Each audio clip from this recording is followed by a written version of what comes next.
¿Qué tal, amigos? Muy buenas noches. Hoy tengo el privilegio, primero, bueno, de estar otra vez de vuelta. He estado muy intermitente, ustedes nos comprenderán. Estamos con otras quehaceres ahí en la política, por un rato nada más, 2 meses, eh, pero siempre con el gusto de compartir este espacio, la verdad, y sin igual de reflexión por las personas que participan, Keta Burelo, el maestro Víctor Rumaya, el maestro Gilberto Zavala, y particularmente una persona a la que yo, además de apreciar mucho en lo personal, admiro en su trayectoria, en su formación, aprendo de él, a pesar de que siempre tenemos algún punto de divergencia sobre algunos temas, que yo creo que tiene que ver con nuestra etapa de formación universitaria,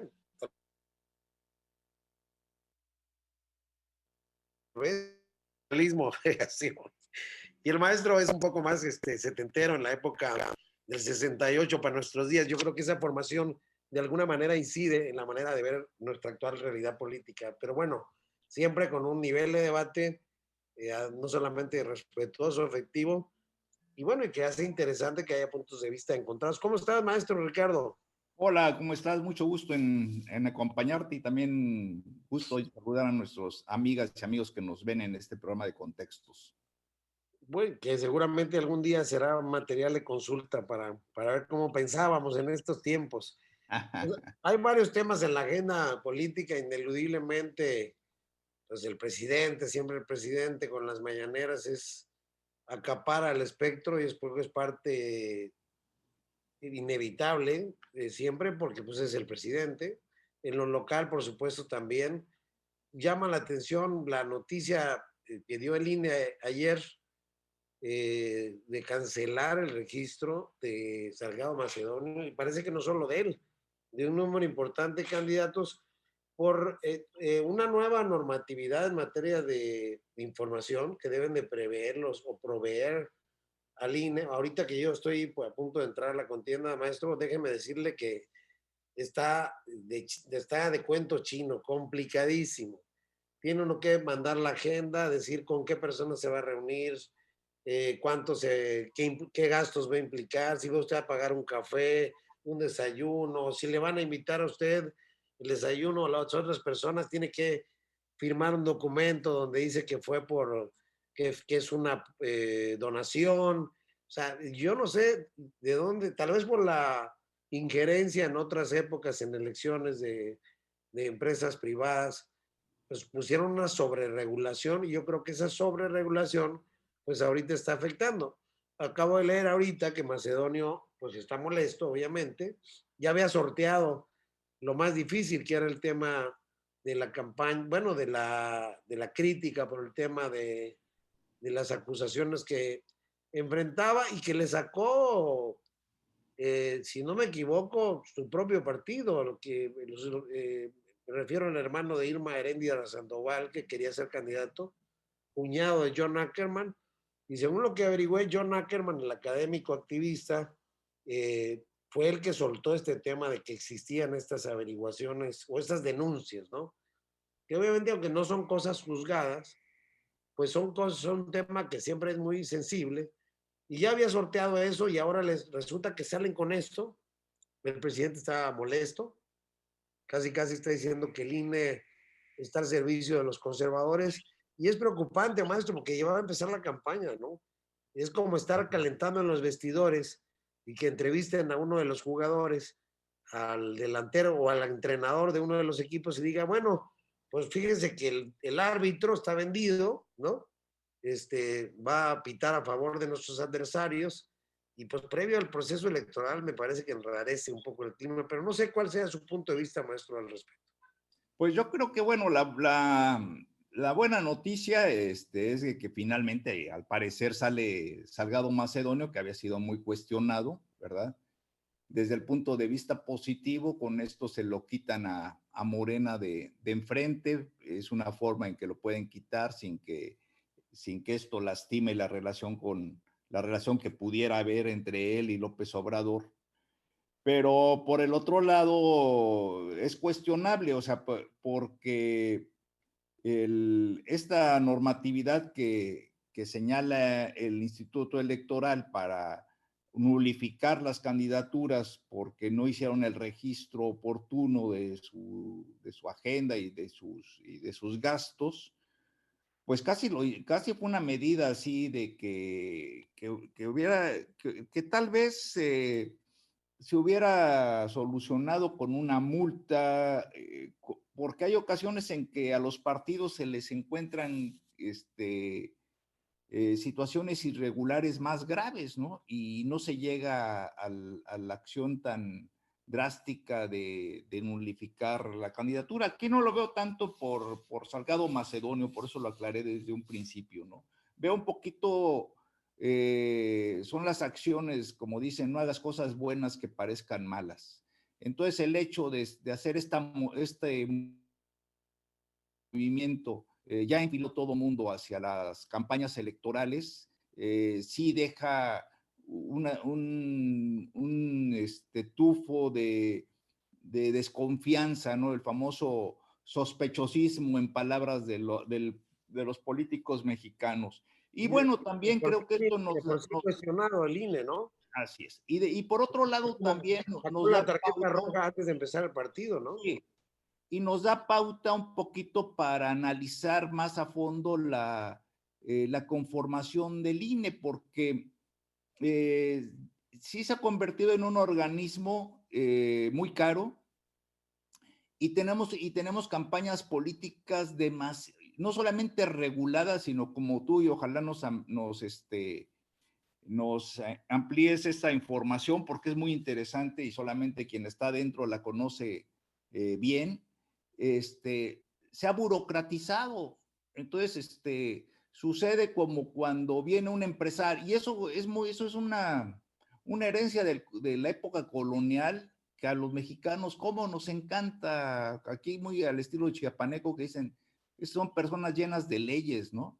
Y entonces es el mismo caso de los empresarios cuando quieres arrancar un programa que es papel para allá, papel para acá, y mucha gente por la flojera de hacer todo eso, no, y por lo engorroso, la pérdida de tiempo, el estar lidiando con funcionarios y demás, mucha gente prefiere abstenerse de entrarle al papeleo burocrático, ¿no? Entonces aquí creo que van los dos puntos, o sea, por un lado, pues finalmente parece, porque todavía creo que se iba a presentar Una una, queja, una una, impugnación. una impugnación, entonces parece que sale Salgado Macedonio, es quién sabe, porque posiblemente, como muchas cosas que están ocurriendo ahorita, que se están resolviendo en los tribunales, pero por el otro lado también implica revisar el funcionamiento del INE por más que nada de lo que ocurrió con Salgado Macedonio, por ese carácter tan legalista que está adquiriendo y que en un momento determinado, por ejemplo, para un candidato de una presidencia municipal, para un candidato de poblaciones donde no tienen tantos expertos en materia electoral, pues es bastante molesto y bastante difícil poderse registrar, ¿no? Hay que considerar que ya simplemente la legislación electoral ahorita se ha vuelto tan compleja que realmente quienes lo manejan son abogados especializados en derecho electoral. Ya esto implica un alejamiento de la ciudadanía. Sí, muy enredosa la ley electoral, ¿no? Hay que simplificarla y hacerla más asequible, porque los partidos que sí tienen experiencia, pues no hay problema, pero imagínense candidatos que van por primera vez por partidos pequeños, te piden, digo, les cuento mi experiencia, ¿no? Te piden un asesor financiero, un representante legal, un coordinador de giras, un coordinador, como cinco o seis gentes que tienen que ser especialistas, tienen que ser profesionistas acreditados, y está muy difícil que alguien de cuate te quiera hacer toda esa chamba que además implica responsabilidad. Es decir, de entrada, solamente participar ya implica armar un equipo profesional que tiene un costo, ¿no? Porque pues si no das los informes te sancionan. Entonces, sí creo yo que hay una sobreregulación. Y bueno, ahorita le quiero comentar la primicia, me está llegando. Finalmente se inscribió Manuel Sobrino por Movimiento Ciudadano para participar en una diputación. Ya ve que participó hasta el final ahí en el proceso de la alianza. Aquí su servidor se bajó desde antes cuando vio que no iba en serio o que no estaba muy transparente la cosa, pero ya tenemos por lo menos definido, según los anuncios, prácticamente dos equipos ya en contienda. Morena sigue sin definir, ahorita platicamos de eso, pero bueno, Morena prácticamente según ellos por encuesta decidió, hoy se rumoraba que va a ser el empresario Felipe Granda, no hay nada confirmado, está a nivel de rumores, eh, y, uh, así a mí sí me extraña que no vaya Carlos Morales, que yo consideraba que podría ser el mejor posicionado, y por ahí don Marcelo Cruz, que dicen que es buena persona, pero yo no tengo el gusto de conocerlo, yo creo que al igual que yo, muchísima gente, ¿no? Más allá del ambiente de lo político. Pero bueno, tenemos por un lado pues a la Alianza, que lleva a Will Ochoa, lleva a Emilio por un distrito, va a competir con su servidor, va Roberto Serrano, va César Cancino, el periodista, que no sé cómo la ve, maestro, le ha llovido con críticas. No sé si no es lo mismo que un político como su servidor haga un poco de periodismo o que un periodista se meta a la política y no sé si le pasa como a los artistas que tienen sus fans, pero cuando toman partido como que se les divide la audiencia. Claro. Y bueno, y acá de este lado el empresario Jorge Simán, va Carlos Molano de aquel lado por una diputación local, Carlos Penagos, ya están armados los dos equipos, ¿no? Y de este lado, pues Paco Rojas, tu servidor, una candidata que se llama Adriana Robles para un distrito 6 federal, y Jorge Simán y Manuel Sobrino, ya confirmado ahorita, yo creo que ya se va a dar a conocer en unos minutos en redes. Me están mandando la fotografía donde ya se registró, ya no hay especulación. Y bueno, ya estamos, bueno, esto arranca, lo local arranca dentro de un mes, lo federal dentro de una semana. Y bueno, no sé cómo ve o cómo aprecia el ambiente político estatal y cómo ve estas decisiones de Morena, maestro, de las encuestas, si realmente le va a servir ese proceso o no, dándole la bienvenida, por supuesto, a nuestro gran moderador de siempre, siempre extrañado, Víctor Rumaya. Sí, sí, Pero sí. bueno, conteste usted, maestro, y luego le damos la palabra a Víctor para que Claro que sí. asuma el control de esta embarcación. Pues ya se va definiendo, ¿no? Y como se están definiendo las cosas, como tú bien señalas, van dándose, pues no sorpresas, pero sí muchas especulaciones van cayendo por sí mismas. Acá, por supuesto, era ya, al menos hasta ahorita, yo creo que hasta que ya se defina la candidatura en forma definitiva, efectivamente todos dábamos por sentado y el mismo Carlos Morales así lo dejó entrever, porque concedió entrevistas y dando a entender de que le interesaba continuar al frente de la presidencia de Tuxtla Gutiérrez, y ahorita parece que no. Si así es la cosa en el caso de lo que es la presencia de Tuxtla Gutiérrez, pues qué lástima, ¿no? Porque creo que el trabajo de Carlos Morales fue bastante efectivo, ¿verdad? Y considerando las difíciles condiciones en que arrancó. Y aquí sí son de esas candidaturas en donde suena lógico que una persona que ha funcionado bien en un puesto lo continúe en el Ese es mismo el para, objetivo de la reelección, ¿no? claro, para consolidar, ¿no? Algo, yo siempre lo señalo que en el caso de Tuxtla hace años que estábamos señalando como algo lógico tener un artefacto tan elemental como un contenedor de basura. Sí, Era verdaderamente patético que cada lluvia veíamos correr las bolsas de basura en la capital del estado y bueno, nadie lo hacía. Todo el mundo sabía que era necesario, pero nadie tomaba la iniciativa de hacerlo. Y bueno, ese simple hecho creo que fue un punto a favor. Hubo pavimentación de calles, se arreglaron parques, o sea, se vio que se trabajó.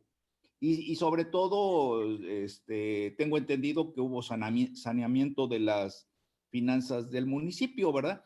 Entonces, pues eso era lo importante. Ahora, lo del el problema con Morena, aquí yo ya también lo he señalado, es de que todavía no cuaja. O sea, es un partido en ciernes, y en ocasiones actúa más que como partido, actúa así como grupo, a veces hasta contradictorio en sus posiciones.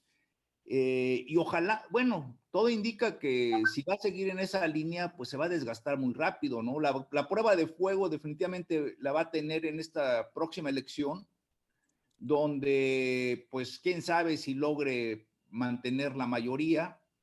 Y también, pues, el sistema de elecciones también es muy de encuesta para definir a los candidatos. Eh, También muy cuestionable, porque no sabemos, en un momento determinado no sabemos quién hizo la encuesta, a quiénes se la hacen, si es no es lo mismo la opinión de un simpatizante que de un militante en cualquier partido, y finalmente da la impresión de que es una persona que hubo ahí alguna simpatía y quedó en el puesto, pero claro, se justifica con el hecho de que eso fue lo que determinaron las encuestas. Vamos a ver, yo creo que es un método muy desgastante y sobre todo que afecta al partido al interior, porque lo único que genera son divisiones. Víctor, adelante, bienvenido. Estamos, buenas noches. No, pues son temas muy importantes los que están tocando ustedes, porque eso ya es bajar a la política real, es decir, más allá de las consideraciones. Me llama mucho la atención lo que dice Ricardo del Muro, dos cosas muy interesantes, muy, muy interesantes. Una, que yo sostengo, lo he sostenido y creo que coincidimos con Ricardo, no sé si contigo, Juan Carlos, y seguramente con algunas personas del público. Morena no es un partido político, es decir, aunque ha cumplido, digamos, con la formalidad para registrarse como partido político, le pasa lo que a muchos otros se convierten en realidad son movimientos sociales que al convertirse en partidos políticos, al hacer el tránsito a partidos políticos, le hace falta que tengan, digamos, gente profesional que le dé sentido y rumbo al partido. Eso es lo que está careciendo Morena. Tiene mucho de liderazgo, sin duda. El presidente de la República es un gran líder, es un liderazgo inobjetable dentro de Morena, pero le hace falta los cuadros que le permitan generar una institucionalidad en Morena. No solamente en el caso de Chiapas, en todo el país hemos visto las noticias. Mario Delgado sale prácticamente corrido de todas las reuniones. ¿Cómo es posible que el presidente del partido salga corrido? No se explica, no es un asunto de simpatías, es un asunto de falta de trabajo político. Es decir, antes de que llegue el presidente del partido, tienes que hacer una agenda, tienes que saber quiénes van a estar, tienen que decir qué es lo que van a discutir y tienen que llegar a acuerdos básicos, porque eso implica que tengas operadores políticos en cada lugar, y eso le hace falta. El ejemplo de lo que está ocurriendo ahorita, donde el INE le está revocando el registro a 40 y tantos candidatos, el INE tiene razón, apegado a derecho, y lo que refleja es justamente que dentro de Morena no tienen una capacidad, primero para entender que las elecciones tienen un proceso legal que hay que cumplir y que hay que cumplir. Y parte de ello es la fiscalización, pero hay muchas cosas más. Es decir, este tipo de tropiezos se van a seguir dando en Morena, porque creen que solamente con la voluntad del presidente y con que el presidente lo diga, todos los demás tienen que someter. Y no, tienen que entender que los procesos electorales vienen modificándose desde 1988, después del movimiento cardenista, y que el INE, primero el IFE, hoy el INE, han tenido una serie de modificaciones y se deben de cumplir con una serie de reglas, una serie de compromisos y una serie de pasos que están señalados por la ley, algunos incluso en la Constitución. El tema de la fiscalización, por ejemplo, es un tema constitucional que está en el artículo 41. Es decir, no es un tema que se le ocurra al INE en este momento, es un tema de la Constitución, que fue elevado a Constitución justamente por petición de los que hoy están en Morena. Pero elevarlo a la Constitución implica reglamentarlo también. Y al reglamentarlo, por ejemplo, el hecho de la transparencia de los gastos y el hecho de rendir cuentas en las precampañas, al reglamentarlo obliga a todos los sujetos, a todos los partidos políticos. Y a ellos simple y sencillamente o se les olvidó, lo cual sería imperdonable, o tuvieron la arrogancia de decir no lo quiero presentar, lo cual sería verdaderamente vergonzoso. Pero eso refleja justamente que no tienen la capacidad todavía para constituir un instituto político de nivel.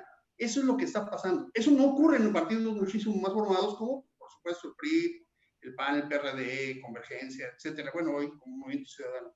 Pero sí ocurre en los otros partidos. Es decir, se requiere personal capacitado, personal profesional. Las elecciones también deben de ser conducidas, no necesariamente los candidatos, sino la estructura de los partidos, deben ser conducidas por gente profesional.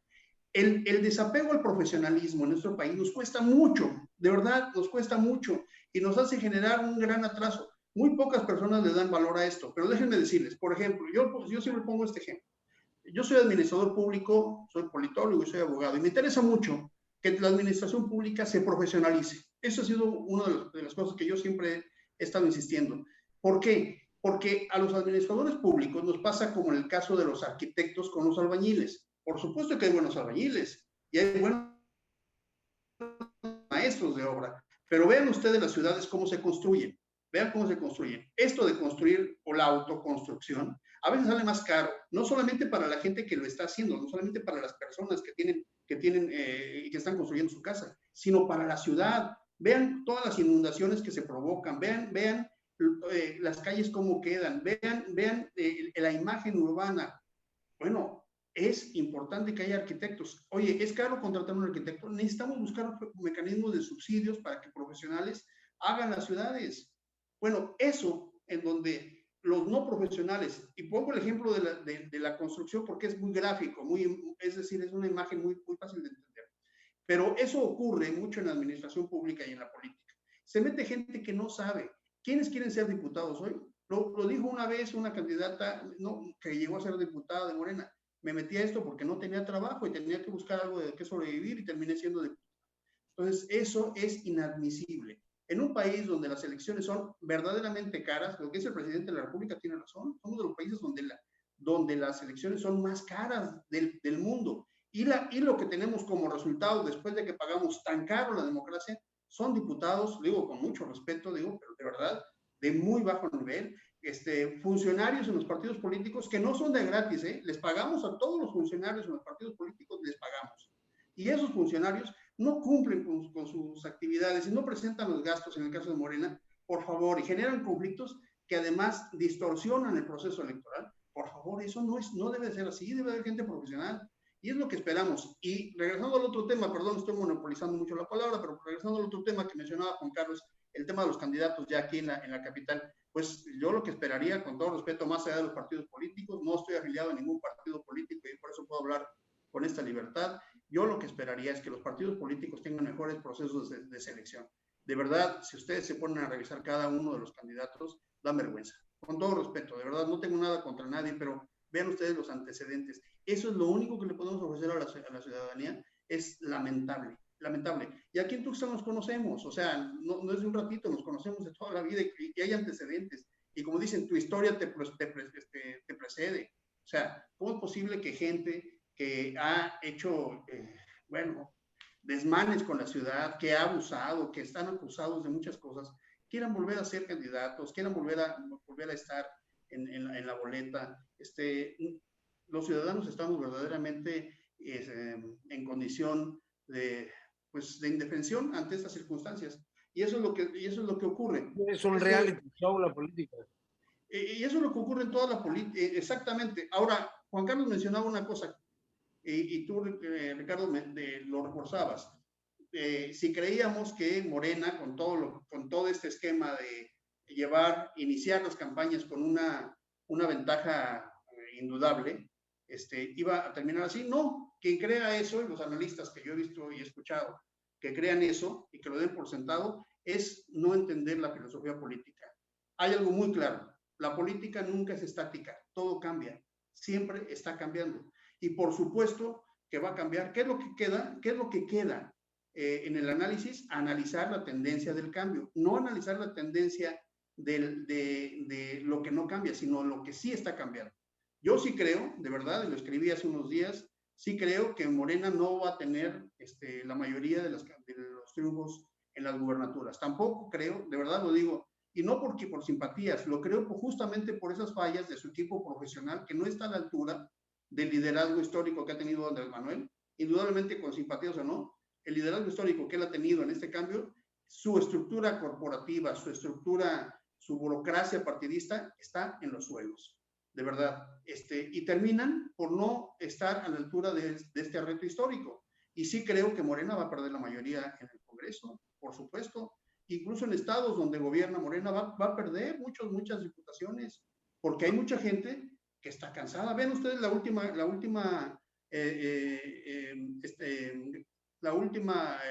gráfica que presenta GEA Asociados, la última estadística, la encuesta.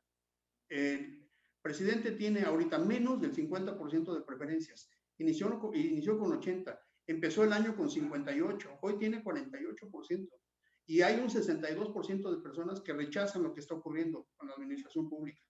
Es decir, no solamente hay un rechazo ya que se va ampliando en el margen del presidente, sino cuando esto lo bajas al partido de Morena, eso se amplía profundamente. Desafortunadamente, en muchos lugares no ha habido una respuesta de la oposición organizada. Y en algunos lugares han presentado candidatos de muy mal nivel, es la verdad.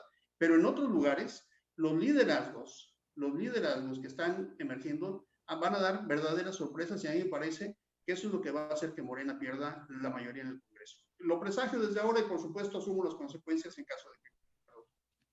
Yo, si me permites, Víctor, lo voy a decir en estos términos. Yo presidía el PAN en el año 2003.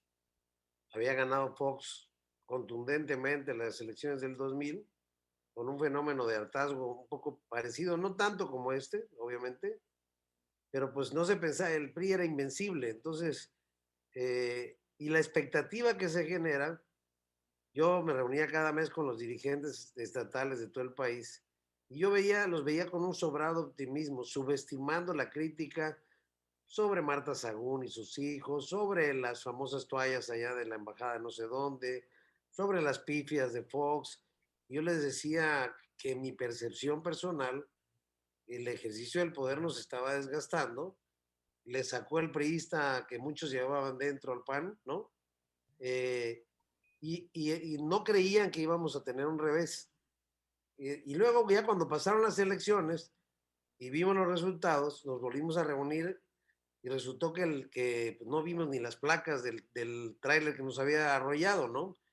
Y estaban así como desconcertados. Yo creo que a pesar de la popularidad del presidente, el ejercicio del poder desgasta y las expectativas a veces es natural en todo ejercicio de poder, y las expectativas quizá muy amplias que se hicieron muchos, pues no estén satisfechas y se vieron agravadas con el tema del COVID.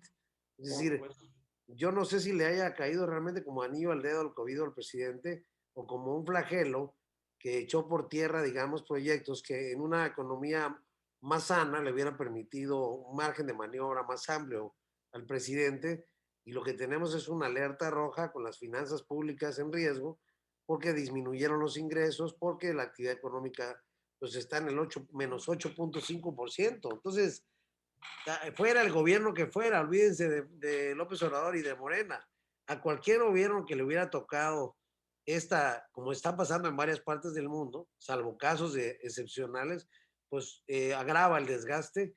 Y bueno, pues tienen derecho a ser optimistas, pero yo creo que yo sí creo que va a haber un revés, ¿no? Pues sí, Ricardo. Ricardo, ¿cómo ves? Pues sí, o sea, yo creo que eso está latente, pero el fenómeno es de que abarca a todos, o sea, también lo que tú señalabas muy bien, hay malestar entre la población, entre los ciudadanos, que tal vez la única forma en donde se expresa es a través de los mensajes, podemos creer que a través de los comentaristas políticos en los medios de comunicación, pero también estamos observando partidos políticos que están rebasados. O sea, yo creo que esta alianza PAN, PRI, PRD es un tutti frutti ahí que no sabemos qué significa. Y también genera mucha desconfianza el día de ayer estábamos comentando que el discurso no cambia, tú escuchas a los políticos y siguen pensando que la ciudadanía es menor de edad, o que te siguen vendiendo el mismo espíritu de que se llaman, desde pequeños fueron inspirados por el amor al prójimo y de que siempre han querido servir, y lo que tú dices, ¿no? Tal vez eso, bueno, aunque te lo dijera una persona extraña, de entrada no lo creerías ya para estos tiempos. Y después, pero en el caso de personajes que ya traen atrás una historia vieja, pues se convierte en cinismo, porque pues te salen con que siempre han estado preocupados por el bienestar de la ciudad o del estado o del país, cuando la realidad es que sabes perfectamente que por lo único que han estado preocupados es por llenarse de dinero el bolsillo y tratar de brincar las leyes. Pero, pero les tengo una pregunta. Sí. Es como yo decía de ejemplo, bueno, ya la gente probó el sabor rojo, y luego probó el sabor azul, y nada más había de tres helados en la nevería, ¿no? Faltaba probar este color guinda, ¿no? ¿Qué va a pasar entonces si ya probaron los tres sabores? ¿Van a cambiar de tienda de helados? ¿O qué va a pasar con la gente? Porque va a haber mucha gente que está decepcionada del pasado y también del presente, ¿no? Entonces, es un poco complicado eso, ¿no? No, bueno, yo presento que en las próximas elecciones vamos a tener un nivel de votación, o sea, un porcentaje de participación muy bajo. Vamos a poner números, vamos a hacer números. Tenemos 95 millones en la lista nominal, 95 millones de posibles votantes. En el caso del 2018, una elección que fue muy competida y con mucha participación, votó el 62%. Es uno de los momentos históricos donde más votación ha habido, 62%. O sea, algo así como 57 millones de personas. En las elecciones intermedias, históricamente, siempre hemos tenido entre 40 y 45% de votantes. Eso significa que tendríamos entre 38 y 42 millones de votantes en condiciones normales. Sin embargo, ahora, por lo que está ocurriendo, en medio de la pandemia, en medio de una crisis económica, en medio de millones de personas sin empleo, en medio de la polarización, en medio de una crisis terrible, de seguridad, y con el miedo por las amenazas en el tema político y por el bajo perfil de muchos candidatos, yo sí calculo que vamos a tener una votación, en el mejor de los casos, en aquellos 15 estados donde va a haber elección para gobernador, máxime del 42% de votantes. 42%, y lo pongo en esa tesitura y en esa tendencia. Y en aquellos estados donde no hay elección para gobernador, la votación va a estar alrededor del 35%. Eso contesta tu pregunta, Juan Carlos, porque ¿qué va a pasar con la gente ante el haber probado entre uno y otro? Pues sencillamente no va a votar. Sencillamente no va a votar. Y eso nos permite entender también la pregunta que hacía Ricardo del Muro, o más bien el planteamiento, uno pregunta, el planteamiento del discurso y el desgaste del discurso. El discurso, los políticos lo saben bien, es muy dirigido a sus votantes, a sus bases. Es muy claro que Andrés Manuel López Obrador y Morena van a empezar a dar un discurso no dirigido ante los posibles votantes que tendrían que optar, como lo hizo en el 18, o sea, a esa clase media, esa clase alta, a esos sectores académicos. Eso ya no va a dirigir su discurso a ellos. Va a dirigir su discurso solamente a aquel voto duro que sigue confiando en la propuesta de la 4T y que está perfectamente focalizado, incluso no solamente el discurso, sino toda la estrategia se va a dirigir a obtener o a tratar de obtener en ese margen del 35% de votación un 17 o 18% del voto de los mexicanos. ¿Qué es lo que están buscando? 17 o 18 millones, o sea, alrededor de 20 millones de votos, lo que estaría buscando el partido Morena a nivel nacional, entre 18 millones de votos. Y el discurso de los demás partidos va a ser a la gente que son su voto duro y a la gente que tiene el descontento con Andrés Manuel López Obrador. Ese es el discurso, así de fácil se va a mover el discurso en todos lados. Y así lo están moviendo los candidatos a gobernador. El Pero discurso, entonces, ¿a quién beneficia el abstencionismo? el abstencionismo no beneficia a nadie, pero el sistema de partidos en México como está tampoco beneficia a nadie, no beneficia a la democracia. El gran problema es que hemos perdido de vista la construcción de la democracia. Traíamos un ritmo en los años 80 y en los años 90 pensando en la construcción de la democracia. Llegamos con Fox pensando que era un eslabón para la construcción democrática. Se hizo la reforma del 2007, la reforma electoral, y se hicieron grandes avances donde se le pidió a los partidos políticos, por ejemplo, hacer rebases de topes de campaña. Ese fue el gran avance del 2007. En 2014, las disputas sobre las injurias y las agresiones en los medios de comunicación, la reforma del 2014. Pero todavía falta que tengamos un camino en la democracia que esté orientado a la construcción de instituciones en donde permitan la mayor participación del ciudadano y le den más margen de decisión. Hoy no lo tenemos. Mira, Juan Carlos, hoy tú puedes ser candidato de un X partido, aparecer en la boleta ahorita, mandar a imprimir la boleta ahorita y un día antes cambiarte y poner a otra persona. Esa es una prerrogativa que tienen los partidos políticos. Yo lo decía, al final de cuentas, muchos votantes cuando van a la urna, votan y no saben ni siquiera por quién. Porque los partidos hace una semana, hace 2 días o hace un día, tienen hasta 24 horas antes, hicieron el cambio de candidatos. Ese es un abuso de los partidos políticos. Necesitamos promover una reforma democrática en México que limite, que acote a los partidos políticos, que establezca reglas de juego que las respeten. ¿Cómo es posible que Morena se esté quejando ahorita que el INE está en contra de ellos porque le están revocando el registro, cuando ellos han estado diciendo siempre el asunto del tope de campañas y la transparencia en la rendición de gastos? Y hoy, que no lo hicieron, ya lo dije, o por negligencia o por estupidez, perdón, pero me parece un asunto de primaria, ¿se pueden quejar? No, la democracia no se construye así, la democracia se construye sobre las bases del respeto a la ley, sobre las bases de tener claro que la participación política debe de ser de todos, pero el interés debe de ser de la ciudadanía. Era elemental que al menos en la forma debieron haber rendido los informes que por ley se obligaban, ¿no? O sea, podrían Claro, haber estado completos, incompletos, pero la obligación de informar era ineludible, ¿no? así es, así es. Ahora se queja, va al Trife, Salgado Macedonio. El Trife lo veo bastante inclinado hacia la 4T, pero vamos a ver qué deciden finalmente, porque el problema es que estos fallos sientan precedentes. Entonces, si uno sí puede hacer esto, entonces lo pueden hacer todos, El ¿no? trife puede, lo más probable es que el trife le dé la razón a Morena.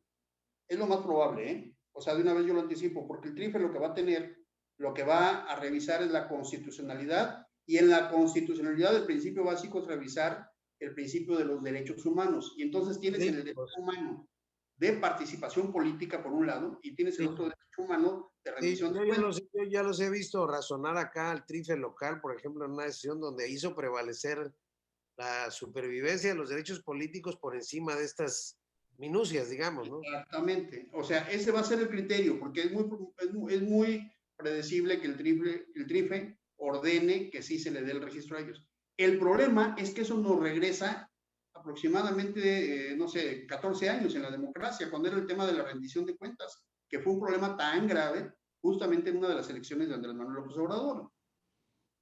Ahora yo lo que más quisiera agregar es esto de que ojalá también tras el resultado de esta elección los partidos se pueda generar una alternativa política, porque como está el país tan polarizado, yo veo que existen muchas posibilidades que para la sucesión, el candidato que vaya a disputarle el poder a Andrés Manuel López, después al sucesor de Andrés Manuel López Obrador, podamos tener un populista de derecha radical. Y es un discurso que lo escuchamos. Sí, claro. Y vamos entonces a también observar la otra cara de la moneda, o sea, gobiernos de derecha totalmente neoliberales, sin carga social y que también son terribles. La ley Entonces, del título. Sí, la ley del péndulo, pero así se está porque dentro de todo el discurso, dentro de todos los discursos, que ahorita pues todavía no lo vemos, ¿no? O sea, realmente, más allá de los spots de televisión y cosas así, realmente no vemos las propuestas, ¿no? De que esto más, pero ya en cuanto a discursos de corte ideológico que manejen todos los reclamos que hay, todas las demandas de gran parte de la población, definitivamente se perfila que puede aparecer un candidato estilo Trump, No, ¿verdad? lo que pasó en Brasil, Ricardo, ¿Mande? lo que pasó en Brasil después Lo que de pasó en Brasil, sí, los exacto. gobiernos de izquierda con Lula da Silva, etcétera, hasta lo metieron al bote y sale este populista de derecha y mira cómo tienen a Brasil, ¿no? Sí, sí. Entonces sí realmente tienen una gran responsabilidad y un gran trabajo ante sí los políticos y los partidos políticos. Pero ¿sabes qué? Yo creo que nosotros tenemos también una responsabilidad en la academia, en los medios de comunicación y digamos, siendo ciudadanos que nos interesan estos temas y todos los ciudadanos deberíamos tener la responsabilidad de construir la democracia. Es decir, nosotros sí tenemos que señalar algunas instituciones que tienen que crearse ya y algunas cosas que tienen que desaparecer. Mira, y hay que hacerlo con respeto, pero también con precisión. Por ejemplo, aquí en el caso de Chiapas, a mí me parece absurdo que haya 4 partidos locales. O sea, como que cada gobernador ha ido creando su propio partidito. O sea, ¿en qué contribuye a la democracia? Y sin embargo, sí nos cuesta. Y sin embargo, le da un juego político a los actores solamente para disimular, para hacer maromas jurídicas y hacer fraude a la ley, porque terminan entrando como candidatos de esos partidos pequeños y luego se imponen con los candidatos que habían elegido en un proceso de pre-campaña de un partido grande. O sea, a ver, para entenderlo, para decírselo a la gente que nos está escuchando. Un partido pequeño, cualquiera de los que tenemos, 4, por cierto, en Chiapas, no ocurre esto en todas las entidades, ¿eh? No ocurre esto en todas las entidades de la República. Hay entidades que no, o sea, eso no se permite. Aquí tenemos 4 y si quieren crear otros 2, o sea, nos llenamos de partidos. Hoy van a competir 10 partidos nacionales y 4 locales. 14 partidos políticos vamos a tener en contienda. ¿En qué contribuye eso a la democracia? Por favor, digo, si al final terminan siendo alianzas con coaliciones y saltan de un partido a otro, eso no se puede permitir, o sea, y luego llegan a la Cámara, en el mejor de los casos, que triunfen, y allá vuelven a hacer maromas y teatros, o sea, no puede ser, porque eso violenta la decisión del ciudadano. O sea, un candidato debe de ser electo por la sociedad, por el ciudadano y debe de permanecer en ese digamos, organismo político y en esa línea ideológica, porque los partidos políticos, el principio por el cual hay diferentes partidos políticos, de acuerdo a la jurisprudencia, es porque hay diferentes sentidos ideológicos. ¿Sí? Es decir, si tú hoy te acuestas del PRI y mañana apareces de Morena, entonces ¿es la misma ideología o qué está pasando, no? Es decir, eso es lo que no debemos de permitir. No debemos de permitir que haya tantos partidos que nos cuestan. No debemos de permitir que acceder a los puestos de elección sea a través de tómbolas. Es absurdo.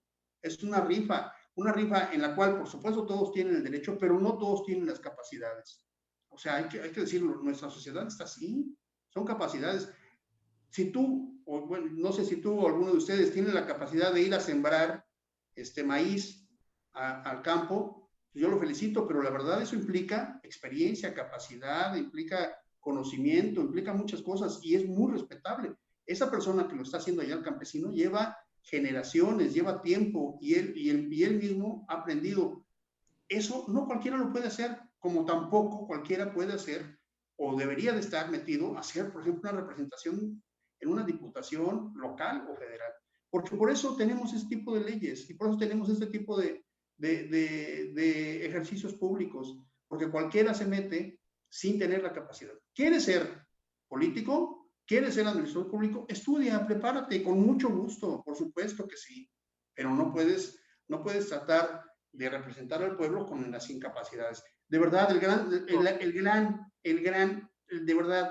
fracaso de México es eso, que despreciemos el conocimiento, que despreciemos el avance, que despreciemos... Podemos, Víctor, concluir, ya porque ya se nos acaba el tiempo, podríamos concluir que lo que necesitamos es profesionalizar la política, como digo, para ser perito evaluador, para ser odontólogo, para ser neurocirujano, se necesita un título. Podemos concluir que esa sería una propuesta viable, que se vuelva más estricta la Constitución, independientemente de los derechos políticos en cuanto a los requisitos para ser legislador, para ser alcalde, ¿no? Pues yo no sé si... ¿Se adaptará a la realidad socioeconómica del país? Pues mira, no, yo no sé si se puede meter como requisito, no, por supuesto que no, pero yo creo que sí como aspiración del pueblo mexicano a tener representantes más capacitados, ¿no? Y entonces tenemos que hacer que el ciudadano tenga mayor peso en su decisión y mayor información, y que no le cambien a los candidatos, y que pueda tener más tiempo de elección, y que pueda acercarse más a la información, para que tenga mayor capacidad y pueda elegir al mejor. Hoy, yo lo que recomiendo, y lo he dicho en otros foros, lo que recomiendo ahorita me dicen, oye, pero si la democracia está tan mal, ¿qué es lo que podemos hacer ante los partidos? Lo que les recomiendo es, no se guíen por los partidos políticos. Revisen al candidato, vean al candidato, hablen con el candidato, traten de acercarse al candidato, o sea, voten por el candidato, no los partidos políticos. Sí, de verdad, no sigamos fortaleciendo las mafias partidistas. Y sí, fortalezcamos a los candidatos que tienen capacidades. Vamos a madurar, maestro Ricardo, cuando hagamos votos. Bueno, yo siempre he hecho voto diferenciado, aunque pertenecía a un partido, yo siempre aquí voto por y aquí voto por el otro, porque era mi derecho secreto y personal, ¿no?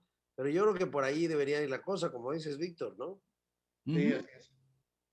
¿Usted qué sugiere? Creo que va a funcionar. Yo creo que en el caso de municipios funciona un poquito ese sentido, porque ahí prevalece más la figura del candidato sobre el partido. Pero tiene mucha razón, Víctor, en el sentido de que, pues sí, ya necesitamos que los políticos dejen de ver, en su gran mayoría, por supuesto, no todos, pero que muchos dejen de ver a la política como un seguro de desempleo, ¿verdad? Entonces ya ese es... Porque sí, es cierto, ¿no? Hay muchos compañeros que están allí en la tribuna que dan pena ajena y con trabajos, bueno, no se pueden representar ellos mismos, mucho menos se pueden representar al resto de los ciudadanos o de sus... Algunos, Ricardo Muro, perdón, pero de verdad, la sola postulación es ofensiva a la democracia. No, pues sí, incluso cuando hablen, o sea, no quiero dar nombres, pero siente uno pena por la persona que está hablando y dice, bueno, tipo cómo está ahí, cómo se atreve a abrir la boca, ¿verdad? Sí, es cierto, es lo triste, pero pues ojalá se pueda resolver eso pronto. Bueno, mientras voten por este servidor y no lo vean así tan feo como a los otros políticos, no hay problema, seguimos platicando. Pues buenas noches, nos vemos el próximo lunes, si Dios quiere. Buenas noches y saludos a todos los que nos siguieron el día de hoy. Y buen fin de semana. Buenas noches. Hasta luego.